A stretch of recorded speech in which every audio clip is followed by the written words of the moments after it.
Hi everyone, आज के video में हम बात करेंगे वैल्यूज़ के ऊपर। वैल्यूज़ के ऊपर मैं बहुत बात करती हूँ। लास्ट वीडियो में भी मैंने बात की थी और पहले की वीडियोस में भी कहीं ना कहीं वैल्यूज़ का जिक्र मेरा होता है, क्योंकि जो वैल्यूज़ होती है वो बहुत ज़्यादा ही ज़रूरी होती है। इस फील्ड में ग्रो करने के लिए दो चीज़ें मेन होती है। एक होती है हमारी ड्राइंग स्किल, दूसरी होती है वैल्यूज़ की अंडरस्टैंडिंग। अगर ये दोनों चीज़ें हम डेवलप कर लेते हैं, दोनों चीज़ों पे अच्छे से काम करते हैं, तो ही हम इस फील्ड में बहुत अच्छे से ग्रो कर पाते हैं। तो आप अगर इस फील्ड में ग्रो करना चाहते हैं तो दोनों पे काम करना ज़रूरी होता है। ड्राइंग पे काम हमारा हमेशा चलता रहेगा, ठीक है, ड्राइंग स्किल पे हम काम करते रहेंगे। उसके बाद जब हम किसी भी आर्टवर्क को बना रहे हैं, ठीक है, उसके बाद उसमें जब हम शेड को ऐड कर रहे हैं तो वहाँ पे हमें उस शेड के बारे में पता होना चाहिए। तो अभी मैं ये टॉपिक ले रही हूँ, आप लोगों के साथ शेयर कर रही हूँ, क्योंकि ये जो वैल्यूज़ है ये बहुत ही ज़्यादा इम्पोर्टेंट है समझना। जब हम किसी भी आर्टवर्क में वैल्यूज़ को अंडरस्टैंड करके काम करते हैं तो ही हम उसको 3 डायमेंशनल बना सकते हैं।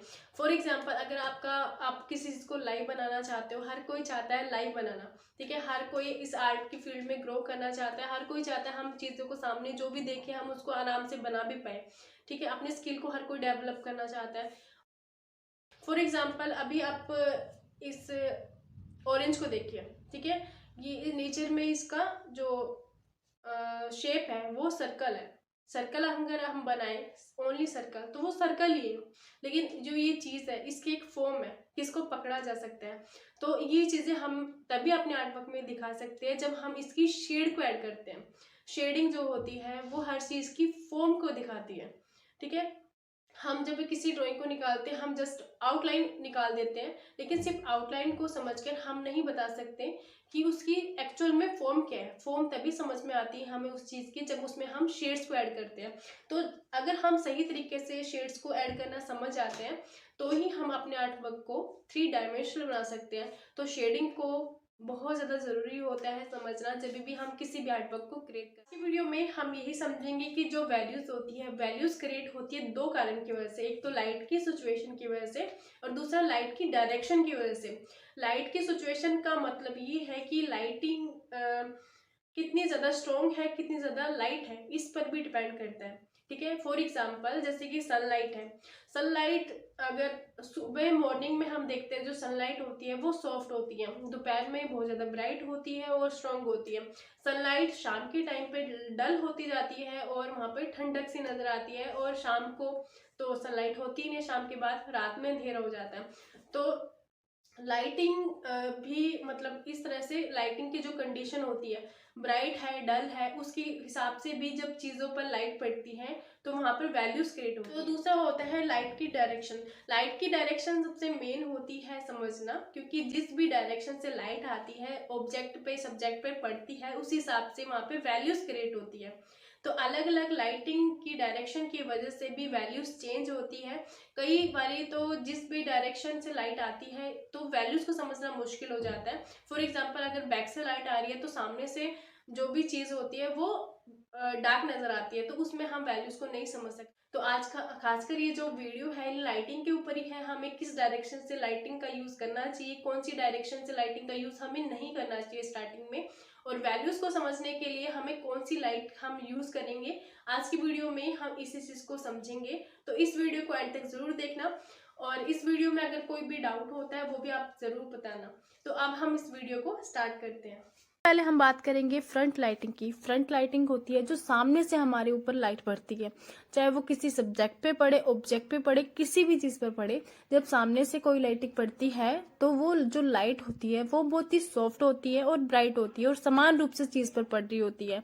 तो इस लाइटिंग की वजह से जो भी आकार होता है, हमारी जो भी फॉर्म होती है, उसकी ट्रांजिशन को समझने में प्रॉब्लम होती है, ठीक है। इस लाइटिंग में क्योंकि हमें शेड समझ में नहीं आता है, बिल्कुल फ्लैट नजर आ रहे होते हैं, तो इसमें हम काम नहीं कर सकते इस लाइटिंग में स्टार्टिंग में। क्योंकि फ्रंट लाइटिंग जब हमारे ऊपर पड़ती है, चाहे वो सब्जेक्ट हो, ऑब्जेक्ट हो, कोई भी चीज हो, फ्रंट लाइटिंग में उस चीज पर कहीं पर भी शेडोज एरिया क्रिएट नहीं होता है, क्योंकि ये सामने से लाइट पड़ती है तो कहीं से भी हमें शेडोज समझ में नहीं आता है। तो इस लाइटिंग का यूज अगर हम अपने आर्टवर्क में करते हैं तो वहां पर हम जिस भी चीज को बना रहे हो तो उसकी जो फॉर्म होती है हम उसको अच्छे से नहीं निकाल पाएंगे, क्योंकि वहां पे हमें डार्क एरिया समझ में नहीं आएगा। तो इस आर्टवर्क में हम अगर इस लाइटिंग का यूज करते हैं तो हमारा आर्ट वर्क बिल्कुल ही फ्लैट नजर आएगा, क्योंकि वहां पे हमें वेरिएशन नजर नहीं आएगी, समझ नहीं आएगी वैल्यू को कैसे ऐड करना है। तो इस लाइटिंग का प्रयोग हम स्टार्टिंग में नहीं कर सकते हैं। और इस लाइटिंग का प्रयोग खासकर मास्टर आर्टिस्ट क्या करते थे, खासकर पोर्ट्रेट्स के लिए, और आज भी मास्टर आर्टिस्ट ही करते हैं, क्योंकि इन्होंने लाइट को मास्टर किया होता है, प्रॉपर लाइटिंग को समझ सकते हैं, तो वही ही इसका यूज कर सकते हैं। और नेक्स्ट होती है बैक लाइटिंग। बैक लाइटिंग होती है जो हमारे पीछे से लाइट आती है किसी भी सब्जेक्ट पे, किसी भी ऑब्जेक्ट पर। जब पीछे से लाइटिंग पड़ती है तो सामने से वो चीज, वो पर्सन डार्क नजर आता है, ठीक है, जिसकी वजह से प्रॉपर वैल्यू समझ में नहीं आती है इस लाइटिंग में, कि कहाँ पर डार्क एरियाज है, कहाँ पर लाइट एरियाज है, बिल्कुल ही फ्लैटनेस नजर आती है।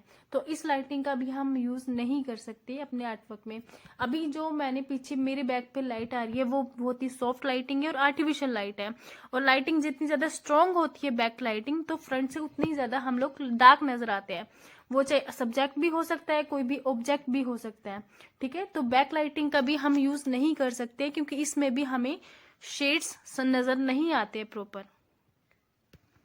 तो नेक्स्ट लाइट है साइड लाइट। साइड लाइट, जब साइड से लाइट आती है तो इस लाइट को रिम लाइट भी बोलते हैं और साइड लाइट भी बोलते हैं।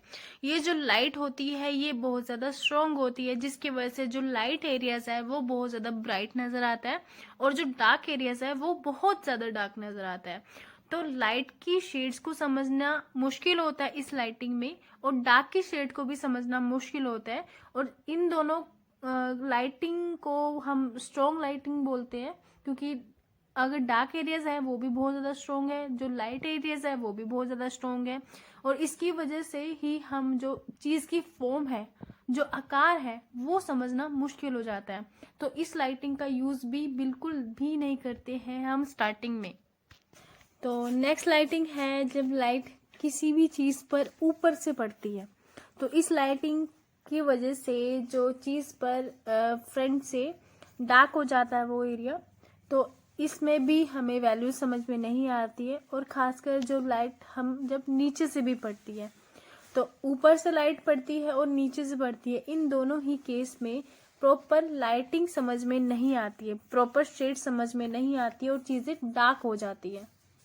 तो इन दोनों ही केस में हम लाइटिंग को अच्छे से नहीं समझ सकते हैं, वैल्यूज को अच्छे से नहीं समझ सकते हैं, तो इनका भी यूज नहीं करते हम स्टार्टिंग में। तो फाइनली अब हम बात करेंगे उस लाइटिंग की जिसका प्रयोग सबसे ज्यादा किया जाता है और जिसको हम भी यूज करेंगे। तो इस लाइटिंग का नाम होता है फोम लाइटिंग या क्रैश लाइटिंग, ठीक है। तो ये जो लाइटिंग होती है ये लाइटिंग क्रैश होती है साइड से, ठीक है, ये इस डायरेक्शन से आती है, और इसकी वजह से जो लाइट एरियाज है और जो कि डार्क एरियाज है, ये स्मूथली हम इनकी ट्रांजिशन को समझ सकते हैं, वैल्यूज को अच्छे से समझ सकते हैं, लाइट की शेड्स को समझ सकते हैं और डार्क की शेड को समझ सकते हैं। तो ये जो क्रैश लाइटिंग होती है इसी का यूज सबसे ज्यादा किया जाता है, खासकर जब हम लाइव स्टडीज करते हैं, जब हम लाइव किसी चीज को बनाते हैं, तब इसी लाइट का प्रयोग ज्यादा से ज्यादा किया जाता है, क्योंकि इसमें हम ट्रांजिशन को अच्छे से समझ सकते हैं, अच्छे से वैल्यूज पे काम कर सकते हैं, और प्रॉपर जो चीज को हम बना रहे हैं उसको 3D बना सकते हैं। तो अब आप इस लाइट को समझिए। अब जो आप मुझे देख रहे हो, मेरे ऊपर लाइट इधर से भी आ रही है, साइड से भी आ रही है, पीछे से भी आ रही है।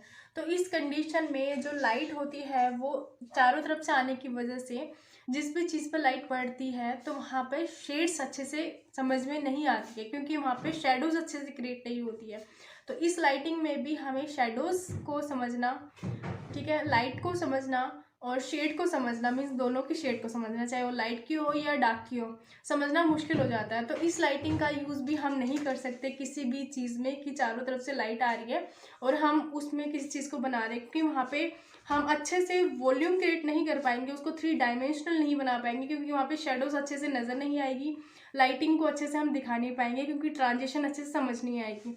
तो इस लाइट का भी हम यूज़ नहीं कर सकते हैं किसी भी आर्ट वर्क में। तो स्टार्टिंग में वैल्यूज़ को समझने के लिए तो हम सिर्फ एक ही लाइट का यूज़ कर सकते हैं, वो है फोम लाइट। फ्लैश लाइट में ही हमें लाइट की फैमिली और डार्क की फैमिली अच्छे से नज़र आती है, जिसकी वजह से हम दोनों तरफ की वैल्यूज़ को अच्छे से निकाल पाते हैं। और ये जो क्रश लाइट ही होती है ये ही ज़्यादातर यूज़ की जाती है, स्टार्टिंग में भी समझी जा सकती है। और अब तक आपने जितनी भी लाइटिंग देखी है, चाहे वो बैक लाइटिंग हो, फ्रंट लाइटिंग हो या फिर साइड लाइटिंग हो, इन सभी लाइटिंग को समझना मुश्किल होता है, ठीक है। और मास्टर आर्टिस्ट इन सभी लाइटिंग के ऊपर काम करते थे क्योंकि उन्होंने लाइटिंग को मास्टर किया होता था। तो हमें स्टार्टिंग में सिर्फ एक ही लाइट पे काम करना चाहिए, वो है फोम लाइट। तो आज की वीडियो में हमने समझा लाइटिंग इफ़ेक्ट के बारे में। अब आप एक चीज़ समझिए, जब भी आप रियल लाइफ से ड्रॉ करेंगे तो रियल लाइफ से जब आप ड्रॉ करेंगे तो इस तरह से ही आपको लाइटिंग सेट करनी है जिसकी वजह से आपको वैल्यू समझ में आएगी। और अब वैल्यूज़ को हम कैसे प्रॉपर तरीके से समझ सकते हैं, लाइक जैसे कि लाइट एरियाज़ होता है, डार्क एरियाज़ होता है, तो इन डार्क और लाइट एरियाज़ को हम अच्छे से समझेंगे आप नेक्स्ट वीडियो में। और ये वाला वीडियो ऑलरेडी बहुत लंबा हो चुका है, तो अब मैं ये चीज़ें शेयर करूँगी नेक्स्ट वीडियो में। तो नेक्स्ट वीडियो में हम लाइट की और डार्क की फैमिली को समझेंगे, ठीक है। और जब हम इसको अपने आर्ट वर्क में इम्प्लीमेंट करेंगे इन शेड्स को, तो वहाँ पर आप ईजिली काम भी कर पाएंगे। तो अब हम मिलेंगे नेक्स्ट वीडियो में, तब तक के लिए keep creating art work, take care, bye bye.